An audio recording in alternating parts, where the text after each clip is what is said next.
तुम्ही नगरसेवक म्हणून निवडून आलात, तर मग हा प्रश्न सोडवण्यासाठी काय तुमची हा सौर ऊर्जा प्रकल्प विकासाच्या दृष्टीने जरी असला हं, तरी तो कहार समाज हं, याच्यासाठी खूप घातक आहे. हं. कारण त्यांच्या उपजीविकेचं साधन तर संपणारच आहे, पण भविष्य सुद्धा उद्ध्वस्त होणार आहे. बरोबर.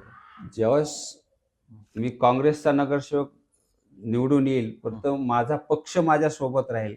हं, या प्रकल्पाला आपल्याला कसं थांबवता येईल अथवा जे समाज आहे हं, त्याला दुसरं काहीतरी साधन केंद्र सरकार जेव्हा मिळवून देणार नाही तोपर्यंत आमचा पक्ष, हं, काँग्रेस पक्ष आणि त्याचे सहयोगी पक्ष हं, हे मिळून हं, ह्या प्रकल्पाला आम्ही विरोध करू.